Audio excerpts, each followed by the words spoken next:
कार्तिक मास माहात्म्य कथा अध्याय 26। नारद जी बोले, इस प्रकार विष्णु पार्षदों के वचन सुनकर धर्मदत्त ने कहा, प्रायः सभी मनुष्य भक्तों का कष्ट दूर करने वाले श्री विष्णु की यज्ञ, दान, व्रत, तीर्थ सेवन तथा तपस्याओं के द्वारा विधिपूर्वक आराधना करते हैं। उन समस्त साधनों में कौन सा ऐसा साधन है जो भगवान विष्णु की प्रसन्नता को बढ़ाने वाला तथा उनके सामीप्य की प्राप्ति कराने वाला है। दोनों पार्षद अपने पूर्वजन्म की कथा कहने लगे, हे द्विज श्रेष्ठ, आपका प्रश्न बड़ा श्रेष्ठ है। आज हम आपको भगवान विष्णु को शीघ्र प्रसन्न करने का उपाय बताते हैं। हम इतिहास सहित प्राचीन वृतांत सुनाते हैं, सावधानी पूर्वक सुनो। ब्रह्मन पहले कांचीपुरी में चोल नामक एक चक्रवर्ती राजा हो गए हैं। उन्हीं के नाम पर उनके अधीन रहने वाले सभी देश चोल नाम से विख्यात हुए। राजा चोल जब इस भूमंडल का शासन करते थे, उस समय उनके राज्य में कोई भी मनुष्य दरिद्र, दुखी, पाप में मन लगाने वाला अथवा रोगी नहीं था। एक समय की बात है, राजा चोल अनंत शयन नामक तीर्थ में गए, जहां जगदीश्वर भगवान विष्णु ने योगनिद्रा का आश्रय लेकर शयन किया था। वहां भगवान विष्णु के दिव्य विग्रह की राजा ने विधिपूर्वक पूजा की। दिव्य मणि, मुक्ताफल तथा सुवर्ण के बने हुए सुंदर पुष्पों से पूजन करके साष्टांग प्रणाम किया। प्रणाम करके ज्यों ही बैठे, उसी समय उनकी दृष्टि भगवान के पास आते हुए एक ब्राह्मण पर पड़ी, जो उन्हीं की कांची नगरी के निवासी थे। उनका नाम विष्णुदास था। उन्होंने भगवान की पूजा के लिए अपने हाथ में तुलसीदल और जल ले रखा था। निकट आने पर उन ब्राह्मण ने विष्णु सूक्त का पाठ करते हुए देवाधिदेव भगवान को स्नान कराया और तुलसी की मंजरी तथा पत्तों से उनकी विधिवत पूजा की। राजा चोल ने जो पहले रत्नों से भगवान की पूजा की थी, वह सब तुलसी पूजा से ढक गई। ये देखकर राजा कुपित होकर बोले, विष्णुदास, मैंने मणियों तथा सुवर्ण से भगवान की जो पूजा की थी वो कितनी शोभा पा रही थी, तुमने तुलसी दल चढ़ाकर उसे ढक दिया। बताओ, ऐसा क्यों किया? मुझे तो ऐसा जान पड़ता है कि तुम दरिद्र और गंवार हो, भगवान विष्णु की भक्ति को बिल्कुल नहीं जानते। राजा की यह बात सुनकर द्विजश्रेष्ठ विष्णुदास ने कहा, राजन, आपको भक्ति का कुछ भी पता नहीं है, केवल राजलक्ष्मी के कारण आप घमंड कर रहे हैं।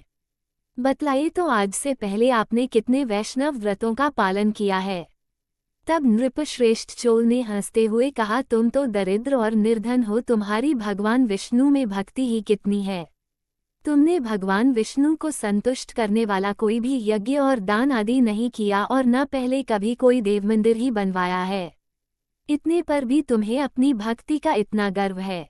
अच्छा, तो ये सभी ब्राह्मण मेरी बात सुन लें।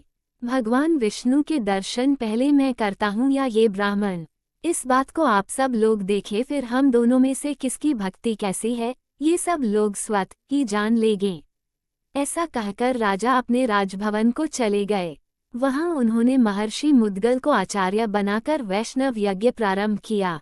उधर सदैव भगवान विष्णु को प्रसन्न करने वाले शास्त्रोक्त नियमों में तत्पर विष्णुदास भी व्रत का पालन करते हुए वहीं भगवान विष्णु के मंदिर में टिक गए। उन्होंने माघ और कार्तिक के उत्तम व्रत का अनुष्ठान, तुलसी वन की रक्षा, एकादशी को द्वादशाक्षर मंत्र का जाप, नृत्य, गीत आदि मंगलमय आयोजनों के साथ प्रतिदिन षोडशोपचार से भगवान विष्णु की पूजा आदि नियमों का आचरण किया।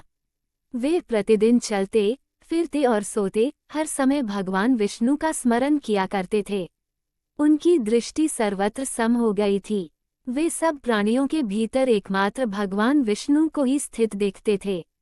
इस प्रकार राजा चोल और विष्णुदास दोनों ही भगवान लक्ष्मीपति की आराधना में संलग्न थे।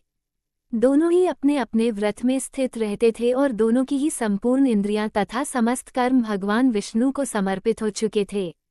इस अवस्था में उन दोनों ने दीर्घकाल तक सुखपूर्वक जीवन व्यतीत किया। इति श्री कार्तिक मास 26वां अध्याय समाप्त। बोलिए राधा कृष्ण भगवान की जय। कार्तिक मास माहात्म्य कथा अध्याय 27। पार्षदों ने कहा, एक दिन की बात है, विष्णुदास ने नित्य कर्म करने के पश्चात भोजन तैयार किया, किंतु कोई छिपकर उसे चुरा ले गया। विष्णुदास ने देखा भोजन नहीं है, परंतु उन्होंने दोबारा भोजन नहीं बनाया, क्योंकि ऐसा करने पर सायंकाल की पूजा के लिए उन्हें अवकाश नहीं मिलता। अतः प्रतिदिन के नियम का भंग हो जाने का भय था। दूसरे दिन पुनः उसी समय पर भोजन बनाकर वे ज्यों ही भगवान विष्णु को भोग अर्पण करने के लिए गए त्यों ही किसी ने आकर फिर सारा भोजन हड़प लिया। इस प्रकार 7 दिनों तक लगातार कोई उनका भोजन चुराकर ले जाता रहा। इससे विष्णुदास को बड़ा विस्मय हुआ। वे मन ही मन इस प्रकार विचार करने लगे, हो कौन प्रतिदिन आकर मेरी रसोई चुरा ले जाता है। यदि दोबारा रसोई बनाकर भोजन करता हूँ तो सायंकाल की पूजा छूट जाती है। यदि रसोई बनाकर तुरंत ही भोजन कर लेना उचित हो तो मुझसे यह न होगा, क्योंकि भगवान विष्णु को सब कुछ अर्पण किए बिना कोई भी वैष्णव भोजन नहीं करता। आज उपवास करते मुझे 7 दिन हो गए। इस प्रकार मैं व्रत में कब तक स्थिर रह सकता हूँ। अच्छा, आज मैं रसोई की भली भांति रक्षा करूँगा। ऐसा निश्चय करके भोजन बनाने के पश्चात वे वहीं कहीं छिपकर खड़े हो गए। इतने में ही उन्हें एक चांडाल दिखाई दिया जो रसोई का अन्न हरकर जाने के लिए तैयार खड़ा था। भूख के मारे उसका सारा शरीर दुर्बल हो गया था, मुख पर दीनता छा रही थी। शरीर में हाड़ और चाम के सिवा कुछ शेष नहीं बचा था। उसे देखकर श्रेष्ठ ब्राह्मण विष्णुदास का हृदय करुणा से भर आया। उन्होंने भोजन चुराने वाले चांडाल की ओर देखकर कहा, भैया जरा ठहरो ठहरो, क्यों रूखा सूखा खाते हो, ये घी तो ले लो। इस प्रकार कहते हुए विप्रवर विष्णुदास को आते देख वज चांडाल भय के मारे बड़े वेग से भागा और कुछ ही दूरी पर मूर्छित होकर गिर पड़ा। चांडाल को भयभीत और मूर्छित देखकर द्विज श्रेष्ठ विष्णुदास बड़े वेग से उसके समीप आए और दयावश अपने वस्त्र के छोर से उसको हवा करने लगे। तदंतर जब वह उठकर खड़ा हुआ तब विष्णुदास ने देखा वहां चांडाल नहीं है, बल्कि साक्षात नारायण ही शंख चक्र और गदा धारण किए सामने उपस्थित हैं। अपने प्रभु को प्रत्यक्ष देखकर विष्णुदास सात्विक भावों के वशीभूत हो गए। वे स्तुति और नमस्कार करने में भी समर्थ न हो सके। तब भगवान ने सात्विक व्रत का पालन करने वाले अपने भक्त विष्णुदास को छाती से लगा लिया और उन्हें अपने जैसा रूप देकर वैकुंठ धाम को ले चले। उस समय यज्ञ में दीक्षित हुए राजा चोल ने देखा विष्णुदास एक श्रेष्ठ विमान पर बैठकर भगवान विष्णु के समीप जा रहे हैं। विष्णुदास को वैकुंठ धाम में जाते देख राजा ने शीघ्र ही अपने गुरु महर्षि मुद्गल को बुलाया और इस प्रकार कहना आरंभ किया, जिसके साथ स्पर्धा करके मैंने इस यज्ञ दान आदि कर्म का अनुष्ठान किया है, वह ब्राह्मण आज भगवान विष्णु का रूप धारण करके मुझसे पहले ही वैकुंठ धाम को जा रहा है।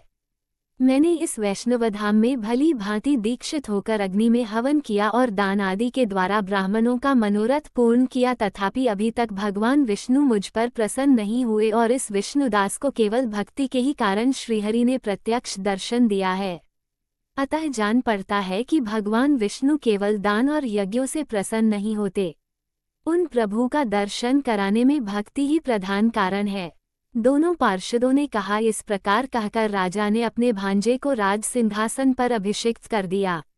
वे बचपन से ही यज्ञ की दीक्षा लेकर उसी में संलग्न रहते थे, इसलिए उन्हें कोई पुत्र नहीं हुआ था। यही कारण है कि उस देश में अब तक भांजे ही राज्य के उत्तराधिकारी होते हैं। भांजे को राज्य देकर राजा यज्ञशाला में गए और यज्ञकुंड के सामने खड़े होकर भगवान विष्णु को संबोधित करते हुए 3 बार उच्च स्वर से निम्नांकित वचन बोले, भगवान विष्णु, आप मुझे मन, वाणी, शरीर और क्रिया द्वारा होने वाली अविचल भक्ति प्रदान कीजिए। इस प्रकार कहकर वे सबके देखते देखते अग्निकुंड में कूद पड़े। बस उसी क्षण भक्तवत्सल भगवान विष्णु अग्निकुंड में प्रकट हो गए। उन्होंने राजा को छाती से लगाकर एक श्रेष्ठ विमान में बैठाया और उन्हें अपने साथ लेकर वैकुंठ धाम को प्रस्थान किया।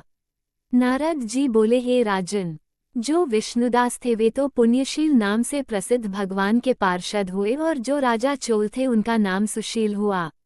इन दोनों को अपने ही समान रूप देकर भगवान लक्ष्मीपति ने अपना द्वारपाल बना लिया। इति श्री कार्तिक मास 27वां अध्याय समाप्त। बोलिए राधा कृष्ण भगवान की जय।